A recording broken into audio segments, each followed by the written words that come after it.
رادیۆی دەنگی گەلە.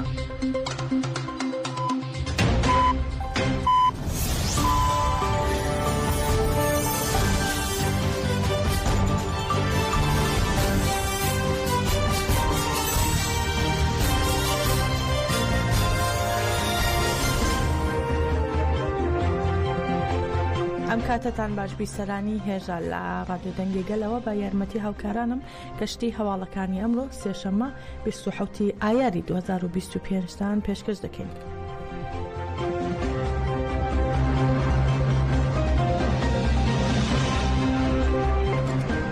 بەیانی ئەمڕۆ سوپای تورکیا باچڕی چیایمەتی ناو گوندی گەوهەرزی لا سنووری ئامێدی بردومان کردو و تووکەڵێکی چڕیش لا سنوورەکە دروست بووە. بە پێی زانیاریەکان سوپای تورکیا بەردەوامە لە بردومانکردنی سنووری ئامێدی و لە دوێنەوە تۆپخانەکانی وڵاتە لا شارەدەی دیرەلۆکەی چیایمەتینە بردومان دەکەن. با گوێڕێی ڕێکخراوی سیپیتی ئەمریکی لا ڕۆژانی ڕاگەیاندنی بانگاوازەکەی ڕێبەر ڕۆجەلانەوە لە 27 شوباتی 2025ەوە تاکو ئێستا بردومانەکانی سوپای تورکیا بۆ سەرخاکی هەرێمی کوردستان بەردەوامە و بەهۆی بردومانەکانی دەوڵەتی تورک لە ناوچەکانی سنووری ئامێدی لە کۆی 360 گوند 206 گوندیان لە ماوەی چەند ساڵی ڕابردوودا چۆڵکراون. هەروەها بە گوێرەی ئاماری ڕێکخراوی سیپیتی ئەمریکی سوپای تورکیا 71 بارگای لە هەرێمی کوردستان هەیە.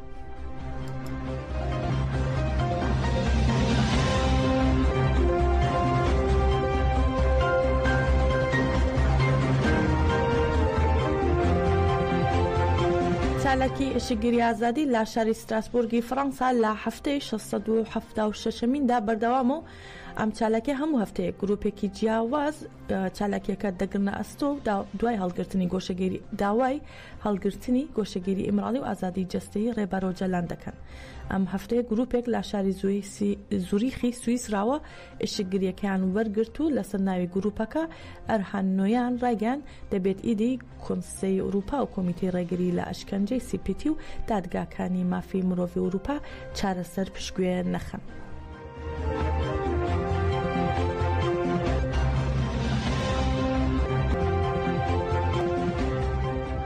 به نوبتی براسی مانویاتێکی مەزن بخورا چێت کە مانویاتێکی بخورانیتی ژانکری ڕێبەرا بۆ پێواژوەیەکی ئاشتی و ئازادی دای دەست پێکردن لێ کۆنسەیا ئەوروپای دەبەر دەگەکی ڕۆڵ میسیۆنا خلیزە دەملدەست ji بۆ تێکە بە ناوێ تەرگەرێ ئازادیە ڕێبەرا بۆ یانی یا فیزیکی پێکبینە زەختێ لەسەر دەولەتا تر بکە.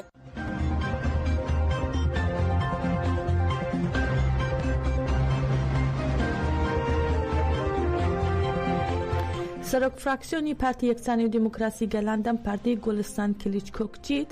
لە پەرلەمان دەربارەی پێشهاتەکان قسەی کرد و تشکی خستە سەر دەیەمین پاکێجی دادوەری کە چاوەڕێ دەکرێت بڕاتە پەرلەمان. گۆلستان ڕایگەیاند ئەو پاکێجانی کە پێشتر هەبوون هەرگیز نەیانتوانیوە دادپەروەری بەدی بهێن و نایەکسانی بسنەوە بۆیە داوای کرد بە تەواوەتی چاو بە سیستەمی دادوەریدا بخشێنرێتەوە. هەروەها گۆلستان کلیچ ڕایگەیاند دەبێت هەموو خاڵەت جێناکۆکیەکان هەموار بکرێنەوە و دەشڵێت بۆ چارەسەری دیموکراتیکی پرسی کورد پێویستە ئاشتی بێتە دی. هەروە ئاماژەی بەوەش کرد یەکێک لە مەسەلە گرنگەکان پرسی جیاکاری یاساییە و لەوانش ئازادکردنی ئەو کەسانی با تۆمەتی ئەندامەتی ڕێخستن گیراون و لالایەکی تریشەوە بکوژانی ژنان و ئەوانی کا دەستڕێژی دەکەنە سەر منداڵان سوود لە ئازادکردنی مەرجدار وەردەگرن. هەروە لە بەردەوامی قسەکانیشیدا سەبارەت با پرۆسی ئاشتی و بڕیارەکانی پەکەکە دەڵێت ئایا گەرنتی یاسایی بۆ پرۆسەکە هەیە، ئایا لا پارلەمان چوارچەوەی یاسایی بۆ چارەسەری ئامادە کراوە و لا وەڵامدا گۆلستان دەڵێت نەخێر لا پرۆسی ساڵانی 2013 تا 15 ڕێککەوتنی وەها بەرفراوان نەبووە. هەروەها تشکیشی خستە سەر بانگەوازەکەی باخچەلی بۆ پێکهێنانی کۆمسیۆنێک لا پەرلەمان و ڕێگەیان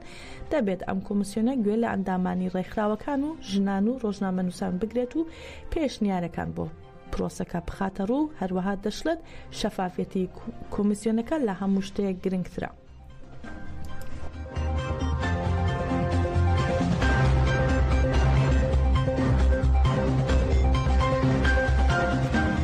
بەدرانچیا کورد ڕاوێژکە لە ئیداری خۆبەڕێوەبەری باکوور و ڕۆژهەڵاتی سووریا لا لێدوایەکدا بۆ ئاژانسی فرانس پرێس ڕایگەیان لا کۆبوونەوەکانیان لەگەڵ دەسەڵاتدارانی سووریا بە کەمتر لە بوونی حکوومەتێکی لا مەرکەزی دیموکراسی فرە پێکاتە لا سووریا ڕازی نابن. جاماژەی مانگی ئازاری ساڵی 2025 مەزلوم عەبدی فەرماندەی گشتی قەسەدا ڕێککەوتنێکی لەگەڵ ئەحمەد شەر ئەواژۆ کرد بە ئاوتەی بەدرانچیا کورد ئیداری خۆبەڕێوەبەری لە پلانیدایە بەم زوانە لەگەڵ حکوومەتی دیماشق بۆ تاوتوێکردنی چۆنێتی جێبەجێکردنی ڕێککەوتنەکەیان کۆ ببنەوە. هەروە ئاماژەی بەوەش کردووە پێکاتی کۆمەڵایەتی سووریا ڕێگە بەوە نادات دەسەڵاتێک لا سووریا هەبێت قوڕوقی هەموو دەسەڵاتەکان بکات و ڕێچاوی جیاوازی پێکاتە و هەرێمەکان نەکات.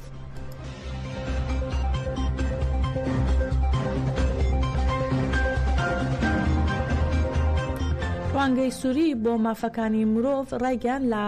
24 کاتژمێری ڕابردوو لە ناوچە جیاوازەکانی سووریا 11 کەس لە سووریا کوژراون کە چواریان منداڵن. لە ڕاگەیاندراوەکەی سوهردا هاتووە کەسێک باهۆی تەقینەوەی مینەوە گیانی لەدەستداوە و هەروە کچێکی گەنجیش لەلایەن براکەیەوە کوژراوە و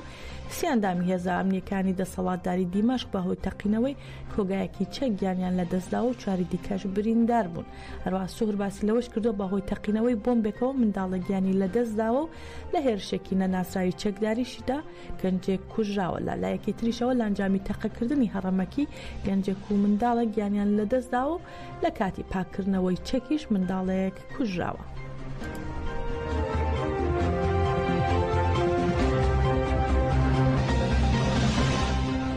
سەبارەت با پرسی ئاشتی و هەنگاوە ئەرێنیەکانی پەکەکە چالاکوانانی ڕایانە ڕای دەگەێنن بە ڕێز ئۆجەلان و پەکەکە هەنگاوی کردەی و جددیان ناوێت. دەبێت ئیتر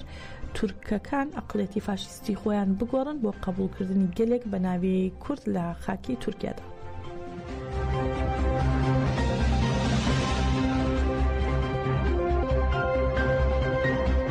پەکەکە لە پێناوی مانەوەی کووردا چەکی هەڵگرتو لە بەرەوەی گەلی تورێگەوە گەلی کورد قڕکات 600 ساڵە ئیش لەسەر توانەوە گەلێک دەکەم بە ناوی کورد. دەبێت تورکەکان عقڵەتی فاشستی خۆیان بگۆڕن بۆ قبولکردنی میلەتێک بە ناوی کورد لە خاکی تورکیادا لە خاکی خۆیاندا. دەبێت تاچی تورک لەوێدا قبوڵی بکە کە میلەتێکی تر هەیە بە ناوی کورد. ئەم میلەتە بەرخۆدانی کردووە ژیانی کردو خاک و ئاو نیشتیمان و هەموو تاریخ و مێژوەکە زەوی هەڵکۆڵە هەموو تاریخی کوردی تایە یەک نمونەی تورکیشی تێدانی لەوێدا هەبێ. خاکی کورد و ئاوی کورد داگیری کرد هێشتا باوەڕ بە قڕکردنی میلەتەکە دەکەی باوەڕ بە ئاشتی و بەیەکەوە ژیانی ناکەی باوەڕی پێ ناکەی. بەڵێ تورکیا تا ئێستا چەند جامێکی نەناوە گەلی کورد بە کوردستانی گەورەدا لێ بێ ئومێدە بەڵام بەردەوامە لە پرۆسی ئاشتیکە کورد میلەتێکی ئاشتی خوازە. ئەمان نەکردووە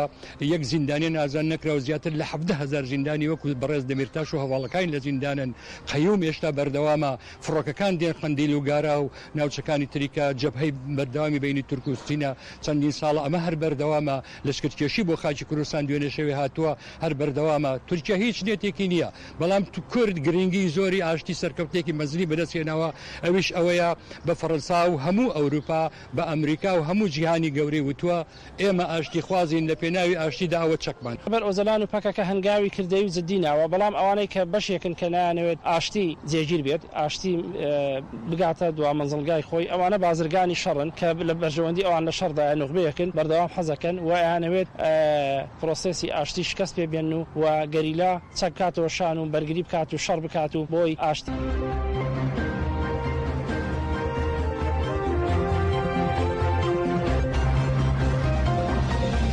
لە هۆڵی شەید سیروان تاڵەبانی لە شاری کەرکووک لە باشووری کوردستان لەژێر ناونیشانی لە دەرەوەی مێژوو و ناسنامە هەڵبەستراوەکەیدا کورتکەیە کۆڕێک بۆ نووسەر و مێژونووس سۆران حەمەڕەش دەربارەی مێژووی ڕاستەقینەی کورد ئەنجامدرا. جیاماژەیە سۆران حەمەڕەش نووسەر ئەکادمیسیان مێژونووس و زمانەوانی باشووری کوردستانە و بەهۆی کتێب و وتارەکانیەوە ناسراوە کە نزیکەی 30 ساڵە ژیانی تەرخان کردو بۆ توێژینەوە لەسەر کورد و مێژوەکەی.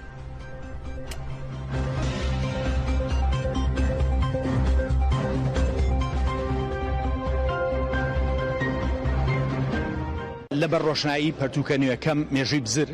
لەسەر ئەوە کراوە ئەوەش ئامان جێوەیە کە ینی وەکو ناونیشانەکەی لە دەرەوەی ئەو مێژوو ناسنامە هەڵبەسراوەدا کورتچەیە ئەمانەیە کورت بناسین وەکەوەی کە هەیە لە دەرەوەی ئەو مێژوو هەڵبەسراوە من پێم وایە مێژووە وەکو بەڵگەنامەکان لەم ئەمڕۆ لە کۆڕەکە قسمانە ڕوو ئەم مێژوویەکی هەڵبەسراوە مێژوویەکی متمانەی نەکردووە سەر بەڵگەنامە بەڵکو دەستگا کۆلۆنیالیستەکان نووسیانە بۆ کرد بۆ خزمەتی ئەجەندەی سیاسی خۆیان کوردستانیان بەش کردووە ئەو مێژووی بەدوای ئەو دابەشکردنا هاتووە خزمەتی ئەوەی کردووە لەبەرەوە تۆ لەو مێژووە کرایی بەشوان خاکە نییە چکە ئەوە خزمەتی ئەجەندێکە ئەم پەرتووکە و ئەم سیمینارە ئەوە پێڵێ ئێمەی کورد سەرەتای شارستانێتەکەین ئەبێ خۆمان مناسین وەکو ئەوەی کە هەبووین و هەین بێ زیاد و بێکەم هەرچیەکین خۆمان مناسین و لە ڕێگای بەڵگەنامەوە ئێمە نابێ خەڵک لە دەرەوە پێمان بڵێ ئێمە چین ئێمە بێ خۆمان لە ڕێگای گفتوگۆ و تێگەیشتنەوە بزانین چین نەک خەڵک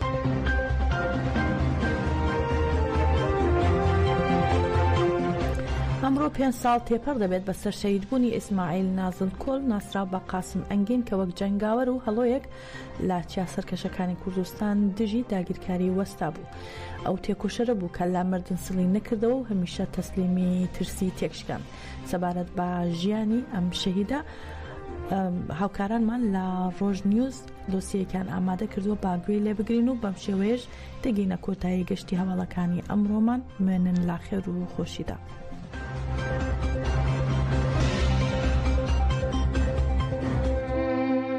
قاسم ئەنگین جەنگاوەر و فەیلسوفێک لە بەرگی گەریلادا پشتی مرنێژی ئەم نایلن هون وڵاتێمە ji خوارە بکن ماڵ ئەم ڕێن نادن هون گۆشتێمە بخون وەکە قرەرەش و قارتاڵ 5 ساڵ لەمەوبەر هەمووان بە هەواڵی شەیدبوونی تاسان تێکۆشانی ئازادی جەنگاوەر و فەیلسوفێکی گەورەی لەدەستدا کە لەو تێکۆشانەدا شوێن پەنجە و شوێن پێکانی نەخشاندووە ئەو جەنگاوەرەش قاسم ئەنگینە کە خوێنی گەشتی کردە ناوجۆگەی ئازادی کورد و کوردستانەوە بۆ گەوهری ئەو جەنگاوەرە شەقامەکان خۆشان ئەی جتەرە ji bo namus û şerefa wan lekedar nebe hewara hezaran bûk û keçên me ku li ser zinarin asê kendalên dehşet qaavitin hembeza mirna xelaskar dinalim ئەمڕۆ 5 ساڵ تێپەڕ دەبێت بەسەر شەیدبوونی ئیسماعیل نازلکوت ناسراو بە قاسم ئەنگین کە وەک جەنگاوەر و هەڵۆیەک لە چیا سەرکەشەکانی کوردستان دژی داگیرکاری پیت و قنج وەستا بوو ئەو تێکۆشەرە بوو کە لە مردنسڵی نەدەکردەوە و هەمیشە تەلیسمی ترسی تێک دەشکان تاک و چرایە ما گەشت نەبێ hûnê tucarî ronayî bi çavên xwe nebînin tak û em dîl û kola bin em ê hêr mêrkût û nîran tok û zinciran li vekin قاسم ئەنگین لە تەمەنێکی بچووکدا تەفلی خەباتی ئازادی کوردستان دەبێت و بەشداری لە چالاکیەکانی ئازادی خوازان و شۆڕژگێڕانەی ئەوروپادا دەکات هەرزوو بیر و فکری ڕێبەراپۆ و پەکەکە دەناسێت ئەمە ئەنگین هان دەدات بچێتە چیا و لە ڕیزەکانی گەریلادا جێبگرێت ئەنگین لە خانەوادەیەکی وڵات پارێز و نیشتمان پەروەر هاتۆتە دنیا و بنەماڵەکەی بەشداری ڕێبازی ئەم پارتە ئازادی خوازە بوون کە زۆرێک لە قارەمانانی ئەم ڕێبازە شەهید بوون ئەمەش ڕێگەی خەباتی بۆ ئەنگین خۆشتر کردووە شەهید قاسم لە ساڵی 1985 و دوای قوڵبوونەوەی لە فکری ڕێبەراپۆ و پەکەکە لە ناوڕیزی وڵات پارێزاندا بەرپرسیاری خۆی جێبەجێ کرد و شوێنی خۆی کردەوە دواتریش لە ساڵی 1989 وەک وڵات پارێزێکی پێگەیشت و بەشداری لە ڕیزەکانی پەکەکەدا کرد و چەکی شۆڕژگەڕێتی کردەشانی لە چالەکیەکانی ئەوروپایدا وەک وڵات پارێزێک تۆڕێکی پەیوەندی فراوانی لەگەڵ کوردانی هەر چوار پارچەی کوردستان و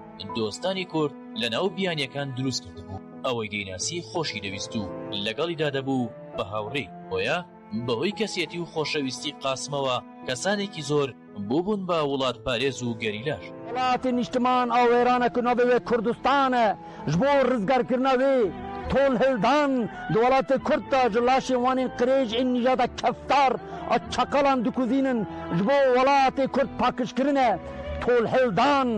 لە ساڵی 1990دا بۆ ئەوەی لەگەڵ ڕاستینەی کورد و کوردستان و گەریلایی تێبگات دەچێتە لای ڕێبەراپۆ و پەروەردە دەبینێت باشتر لە کوردبوون و گەریلابوون تێدەگات لەو بینینە زۆر کەڵک لە ڕێبەراپۆ وەردەگرێت خۆپێگەاندن و پەروەردەکردن تەنیا بەس نییە بۆ ئەوەی بۆ گەلی کورد تێکۆشانەکەی بەهێزتر بکات بۆیە تەنیا بەوە ڕازی نابێت بۆەوەش لە ساڵی 1990دا لەگەڵ گروپێک گەریلادا چووە لوبنان کە ئەکادیمیای معسووم قۆرقۆمازی لەبوو. شەید قاسمەنگین لە پەروەردەدا و لە نزیکەوە ڕێبەری گەلی کورد عەبدوڵڵا ئۆجالانی ناسی. شەید قاسم لە تەمەنی منداڵیدا لە وڵات دوور کەوتبووەوە. دوای چەندین ساڵمانەوە لە ئەوروپا و کاری وڵات پارێزی وەک فەرماندەیەکی گەریلا گەڕایەوە ئەو هەرێمەی کە تێیدا گەورە بوو. لە ساڵی 1994 چووە بۆتانی سەرکەش و ماوەیەکی زۆر لەوێ وەک فەرماندە کاری کرد. گۆرزی گەورەی لا داگیرکەران هۆشان. ئەو لە ناو تێکۆشانی ئازادی خوازانەی گەلەکەیدا